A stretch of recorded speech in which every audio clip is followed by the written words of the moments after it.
Assalamualaikum warahmatullahi wabarakatuh. Bertemu lagi dengan saya Ibu Nia pada mata kuliah Interaksi Manusia dan Komputer. Untuk minggu ini kita sudah masuk ke pertemuan 6. Ya, kita akan membahas tentang user interface atau disingkat dengan UI. Nah, apa itu user interface?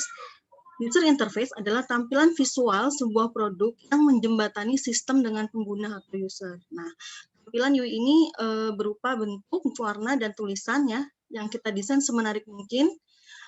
Intinya secara sederhana, UI itu adalah bagaimana tampilan sebuah produk dilihat oleh si pengguna. Nah, user interface yang baik adalah UI yang tidak memerlukan pelatihan dalam pengoperasiannya, ya, lalu dia efisien dan juga user friendly, mudah digunakan. Ya. Nah, misalkan seperti sosial media saja ya, sosial media user-user pengguna itu kan tidak perlu di-training oleh pengembang sistem. Apa? Karena ya sistem yang dibangun atau desain yang dibangun itu sudah memudahkan user dan user sudah tahu bagaimana cara menggunakannya tanpa harus di-training. Ya. Nah, berikutnya ya, user interface itu menyatukan konsep-konsep dari desain interaksi, desain visual, dan arsitektur informasi ya. Meliputi teks ya, link, tombol, dan gambar, dan lain-lain ya. Tujuan akhir dari sebuah user interface adalah untuk menjamin kemudahan penggunaan, ya, aksesibilitas fitur, dan user experience yang memuaskan. Dengan kata lain, UI yang efektif memudahkan pengguna menikmati semua fitur dan fungsi yang ditawarkan oleh sebuah produk digital. Nah, penting nggak sih user interface gitu ya? Apa sih pentingnya user interface gitu? Nah, user interface yang pertama adalah memudahkan interaksi pengguna dengan produk. Ya. Lalu yang kedua, meningkatkan penjualan dan pertumbuhan bisnis, ini yang penting. Yang ketiga, meningkatkan kualitas branding, ya, branding dari sebuah aplikasi yang kita desain atau yang sistem yang kita bangun, ya, dan mencerminkan kualitas produk. Ya, kita bayangkan saja dari desain sudah bisa kita tentukan bahwa ini adalah produk yang berkualitas, gitu ya. Nah, itu kenapa user interface itu penting. Nah, elemen apa saja yang kita gunakan pada saat kita merancang UI gitu ya. Pertama ada control input ya, ada tombol, ada tools, ada checkbox. Kalau kalian nggak tahu tools yang bentuk tombol tapi ditarik gitu. Ya, itu tools. Lalu sistem navigasi ya, slider, column search, icon, dan lain-lain. Lalu sistem informasi seperti tooltips, notifikasi, kotak pesan, dan progress bar. Lalu elemen call to action. Yang paling penting ya, elemen call to action atau CTA. Contoh dari elemen CTA itu kayak biasanya suatu aplikasi itu bagaimana ketika user melihat dia langsung melakukan action gitu. Nah, contohnya misalkan, dalam situs e-commerce misalkan, di situ ada beli sekarang. Nah, habis beli masuk keranjang belanja, lalu semua situnya apa? Check out sekarang misalkan. Nah, itu disebut dengan call to action. Jadi bagaimana menarik si pengguna gitu ya untuk langsung melakukan action dengan sebuah desain gitu. Tadi biasanya pilih. Nah, tombolnya tombol beli aja biasanya gitu kan, beli. Nah, gimana cara kita mengubahnya menjadi CTA gitu kan. CTA, langsung beli sekarang, itu udah langsung menginformasikan bahwa ke customer bahwa ini untuk langsung action nih, langsung beli sekarang gitu kan. Nanti kalau sudah masuk ke keranjang belanja langsung check out segera misalkan atau check out sekarang seperti itu. Nah, itu disebutnya dengan elemen call to action ya, CTA. Berikutnya adalah elemen dalam UI gitu ya, dikategorikan dalam 4 komponen dasar ya. Apa saja? Yaitu tata letak ya, ada warna, grafi, dan grafik gitu ya. Nah, komponen tadi ya 4 ya, tata letak. Apa itu tata letak? Tata letak adalah penempatan atau pengaturan posisi semua elemen grafis ya. UI yang baik pada dasarnya bersifat sederhana. Dalam elemen grafisnya untuk navigasi dan akses fitur ya harus tertata dengan baik sehingga mudah dilihat dan digunakan gitu. Pengguna bisa dengan cepat memahami pilihan fungsi yang ada. Kayak tadi, kalau misalkan kita membangun suatu sistem e-commerce misalkan, nah pada saat desain kita mendesain sebuah tombol belinya itu di mana? Apakah di bawah produk apakah produk ini ditampilkan terlebih dahulu gitu ya, nanti baru user tombol belinya itu di bawah, gitu. Atau misalkan kita bangun tombol belinya di bawah produk, tapi perhatikan tombol keranjang belanja dan check out-nya ada di mana. Nah, user akan lebih mudah jika tombol keranjang belanja atau tombol check out itu ada di bagian atas. Kenapa? Karena dia nggak perlu scroll bar. Gitu. Nah, itu mempengaruhi gitu ya. Nggak perlu scroll bar untuk mencari keranjang belanja gitu ya, atau mencari tombol check out. Jika kita letakkan di atas itu juga sudah mempermudah user gitu ya. Nah, itu fungsi dari tata letak, bagaimana kita mengatur tata letak, dan pada saat kita mendesain fungsikan kita sebagai user, bukan sebagai desainer atau programmer yang bisa membuat konsep dengan menarik, tapi menurut user pada saat digunakan itu sulit gitu ya. Nah, itu pentingnya tata letak. Berikutnya adalah warna. Nah, pilihan warna memiliki pengaruh besar dalam desain antarmuka pengguna ya. Ini untuk warna saya sudah jelaskan di pertemuan pertemuan kedua ya. Di pertemuan kedua saya sudah jelaskan bagaimana mengkonfigurasi warna yang baik dan warna yang buruk. Jadi contohnya seperti yang kemarin itu adalah kita meletakkan warna dasarnya itu atau warna background-nya itu putih, sedangkan warna teksnya itu kita letakkan kuning cerah. Nah, itu pasti nggak akan kebaca atau terbalikannya. Jadi gunakan skema pengaturan warna yang baik. Nah, itu kan mempengaruhi desain kita juga. Nah, mempengaruhi dari si user juga pada saat menggunakan aplikasi yang kita desain. Berikutnya adalah tipografi. Nah, tipografi ini yaitu penggunaan jenis huruf yang tepat ya. Sangat penting. Nggak mungkin kalau misalkan untuk judul ya, dengan konten isi teksnya akan kita samakan ukuran hurufnya, nggak mungkin. Karena apa? Jadi akan usernya bingung penggunaannya nantinya gitu kan. Nah, lalu berikutnya adalah grafis ya. Elemen utama terutama gambar dan icon bisa menjadi poin utama. Nah, pada saat kita mendesain aplikasi juga ya kita sebaiknya menggunakan elemen gambar ya atau visual. Ya, bisa yang gambar menggunakan Photoshop ataupun kita ilustrasikan sendiri lalu kita scan. Nah, itu juga bagus gitu ya. Misalkan elemen gambar apa saja gitu, terserah gitu. Yang penting bagaimana kita menarik si user ya supaya menggunakan aplikasi kita ini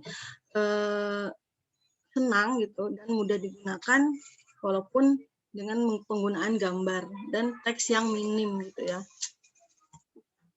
Nah, berikutnya kita masuk ke karakteristik user interface. Nah, karakteristik user interface yaitu jelas, dan ringkas ya. Jelas ya. Berikutnya adalah desain responsif, ya desainnya harus interaktif ya. Berikutnya informasinya terstruktur gitu ya. Kayak misalkan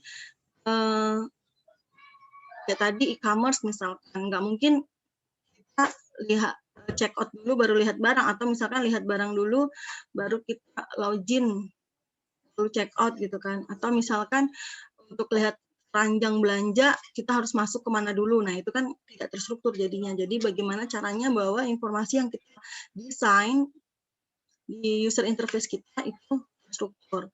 Berikutnya ya konsisten ya. Konsisten, lalu berikutnya kontras warna yang baik ya, dan intuitif tadi. Tanpa di training user sudah langsung bisa menggunakan aplikasinya gitu ya. Nah, ini dia jelas dan ringkas ya penggunaannya, menggunakan interaksi dengan sistem yang mudah, ya desainnya responsif dan lain-lain. Kita masuk ke mockup ya. Mockup adalah rancangan yang menunjukkan contoh bagaimana penampilan dari input maupun output yang mengandung data sebenarnya. Jadi, mockup ini hanya rancangan tampilan atau biasa kita sering menyebutnya itu prototype. Ya. Nah, mockup menyampaikan aspek desain visual termasuk gambar, warna, dan tipografi. Ya, mockup memberikan gambaran secara detail sebelum produk dibuat. Jadi intinya pada saat kalau misalkan kita mendesain suatu aplikasi gitu ya, kita pada saat mau menawarkan sistem yang kita buat langsung ke perusahaan misalkan. Nah, kita itu nggak perlu buat programnya dulu gitu ya. Kita cukup buat mockupnya dulu aja. Nanti kalau sudah di ACC oleh misalkan stakeholder atau klien gitu ya. Nah, itu baru kita buatkan, kita bangun programnya. Karena membangun program itu cukup lama, kalau misalkan kita langsung berikan ke program yang sudah jadi, bagaimana kalau misalkan nanti ditolak, atau bagaimana kalau misalkan nanti ada desain-desain yang harus diubah gitu ya. Makanya mockup ini penting gitu ya, atau prototype. Biasa kita sebutnya prototype sih ya, mockup. Jadi kita memberikan gambaran detail nih desain kita sebelum produk dibuat. Nggak hanya desainnya saja, tapi nanti event-event yang ada di mockup itu juga bisa kita buat. Misalkan kita buat form login, lalu nanti ketika login dia akan kemana, nah itu kita bisa buat di software-software yang untuk membangun prototype untuk mockup. Ya. Nah, apa kelebihannya dari mockup ini gitu ya?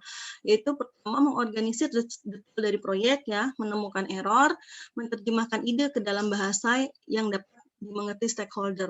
Jadi artinya apa? Ya, kita punya ide nih untuk aplikasi kita gitu kan. Cuman bagaimana cara kita menyampaikannya ke stakeholder? Kalau dengan kata-kata mereka pasti bingung gitu ya. Akhirnya salah satu yang bisa menerjemahkan ide kita itu adalah gambaran tadi, yang gambaran dalam bentuk prototipe atau mockup. Ya. Nah, lalu menyampaikan ide kepada anggota tim. Nah, artinya apa?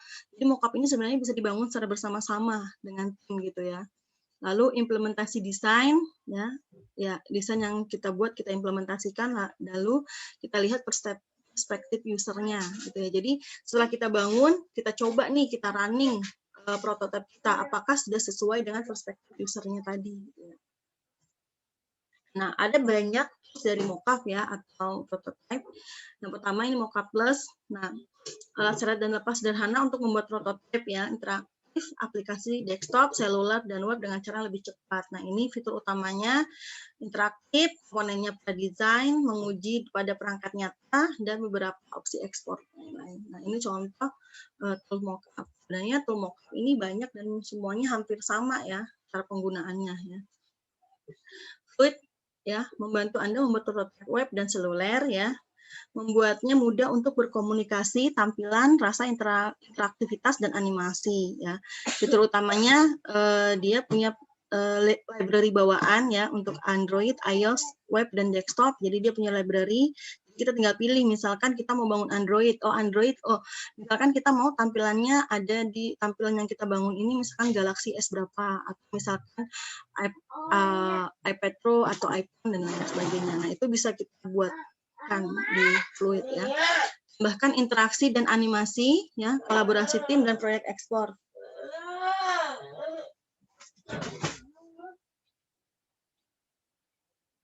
Nah, berikutnya ada lagi tools mockup yang sering digunakan. Yang pertama yaitu Balsamiq ya. Balsamiq mockup ini sering banget digunakan ya, bahkan sangat terkenal ya di kalangan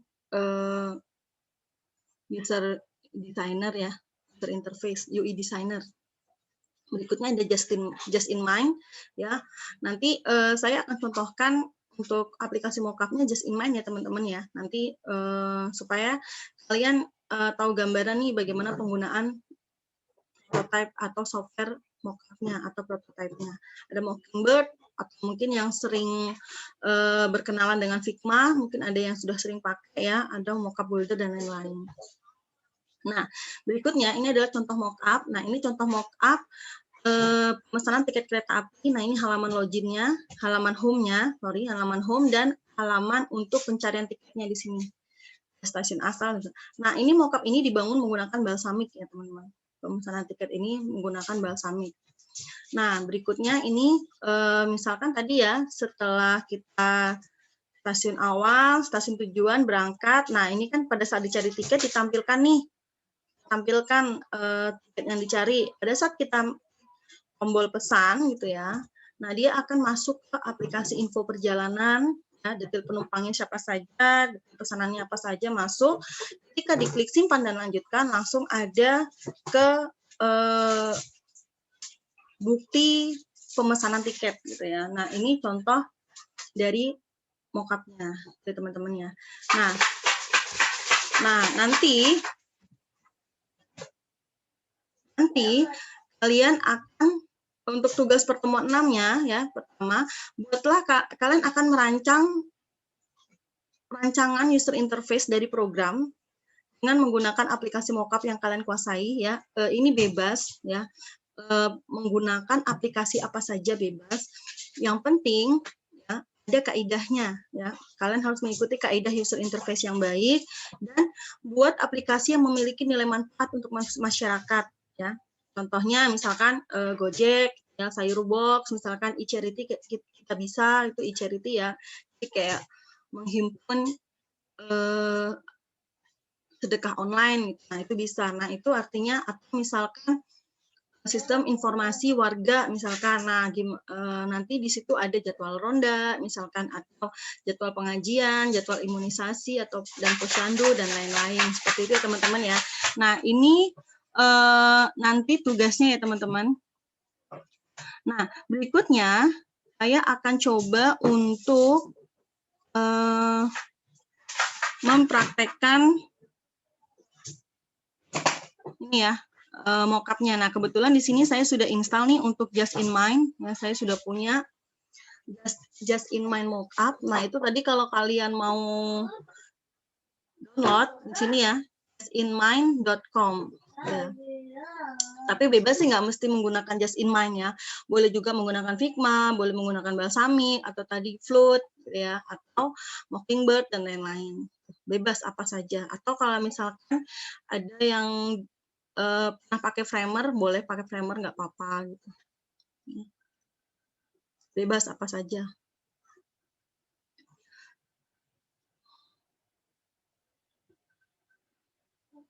Oke. Nanti untuk tugasnya teman-teman, sambil kita tunggu ya software saya terbuka. Nah nanti untuk tugasnya ini teman-teman, kalian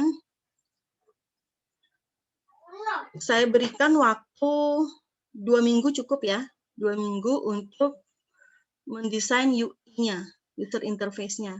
Nah, user interface yang kalian desain boleh misalkan nanti masing-masing kalian mendesain sebuah user interface dari tampilan program yang akan kalian presentasikan di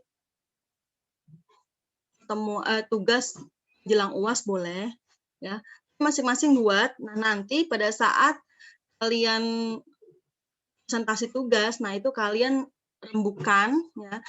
Kira-kira desain siapa yang akan digunakan. Atau misalkan di-combine nih, oh desain mahasiswa A misalkan dengan mahasiswa B desain di-combine. Di A ada kekurangan, ada kelebihan, di B ada kekurangan, ada kelebihan, diambil kelebihannya, di-combine. Nah, itu nanti presentasikan di tugas UAS itu juga boleh gitu ya. Jadi kalian harus jadi yang dirancang adalah aplikasi yang memiliki manfaat yang nantinya kalian akan presentasikan di tugas UAS-nya. Gitu. Jadi itu akan lebih mudah. Jadi nanti pada saat untuk tugas UAS kalian tinggal lihat nih hasil desain kelompok kalian mana yang bisa diambil gitu ya, mana yang tidak bisa diambil tidak usah. Jadi kalian mendesain secara tim gitu ya, di-combine. Nah, kalau kalian lihat ini Just in Mind-nya, jadi kalau pertama kali kita buka Just in Mind, kita diberikan pilihan, kita mau membangun program apa nih? Misalkan kita akan membangun berbasis desktop, ya. Nah, kita lihat apakah web desktop, apakah FLTP, desktop HD gitu ya, atau web table dan lain sebagainya. Atau misalkan kita bangun menggunakan mobilenya misalkan iPhone 11 Pro, Android, Galaxy dan lain-lain. Atau misalkan tablet ya, iPad dan lain-lain. Nah, misalkan kita butuh nih, kita mau selain dari webnya, nanti aplikasinya bisa dibuka di Apple Watch misalkan. Nah, ini kita bisa desain Apple Watch-nya juga gitu ya teman-teman. Jadi di sini saya akan contohkan, misalkan kita akan mendesain menggunakan Galaxy S10. Ini kita klik langsung aja seperti ini. Jadi rata-rata untuk software prototype ini ya hampir sama desainnya, hampir sama fitur-fiturnya gitu ya. Jadi tergantung kita nih, kita explore-nya harus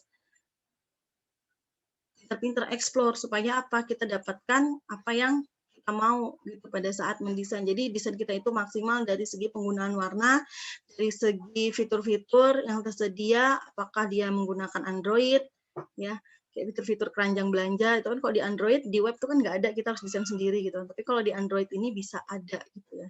Nah ini contoh dari lembar kerja kita di Just in Mind ya. Di sini ada screen-nya. Nah, screen ini screen 1 ya.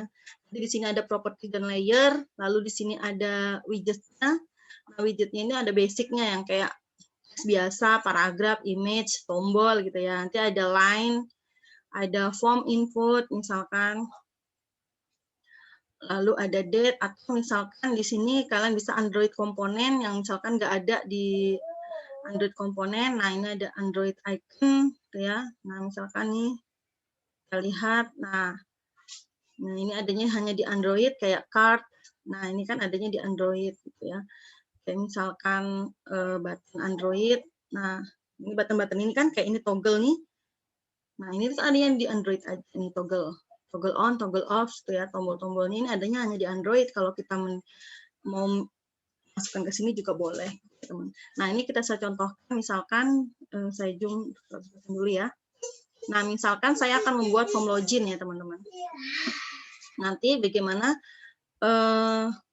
lebih mudah ya. Nah, kita lihat di sini login administrator misalkan membangun usernya, administratornya. Nah, ini kita lihat di sini. Nah, kita bisa mengubah jenis hurufnya di sini ya.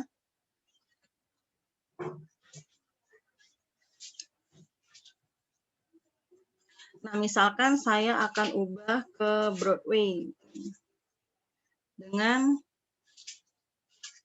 18.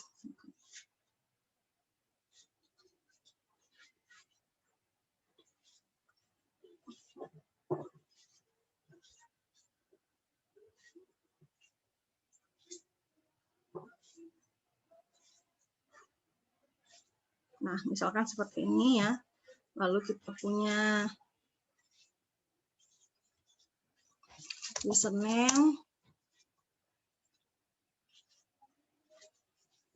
input text-nya,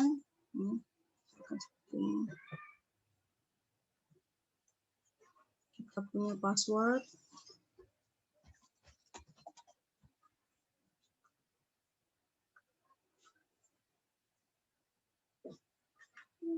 nah misalkan seperti ini untuk passwordnya, ya.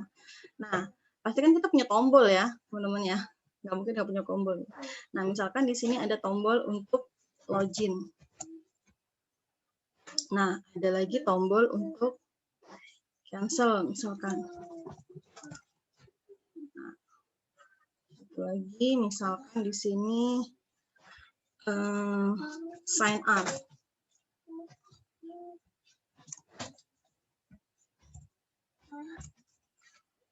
Misalkan.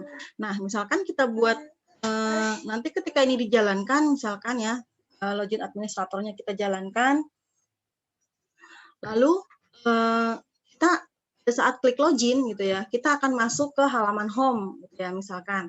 Nah, halaman home-nya ini misalkan kita desain di screen berikutnya. Nah, ini kita buatkan screen home atau screen index admin misalkan. Screen-nya ya, mobile, Galaxy, masih portrait. Oke, kita lihat di sini.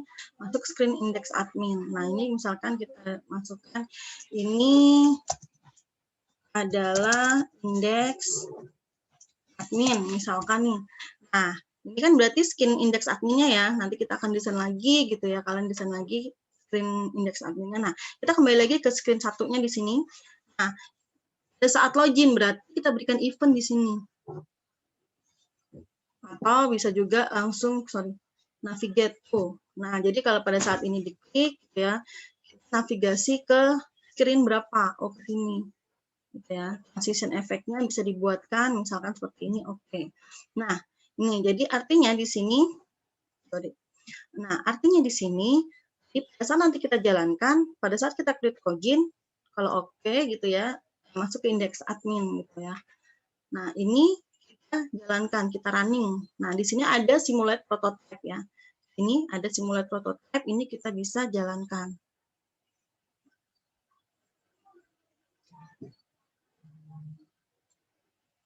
Prototipenya. Jadi rata-rata untuk software-software prototype dia bisa melakukan simulasi ya, simulasi dari desain yang sudah kita buat. Kita berikan navigasinya atau eventnya apa, dia akan dijalankan nantinya. Seperti itu, teman-teman. Nah, kita lihat lagi di sini.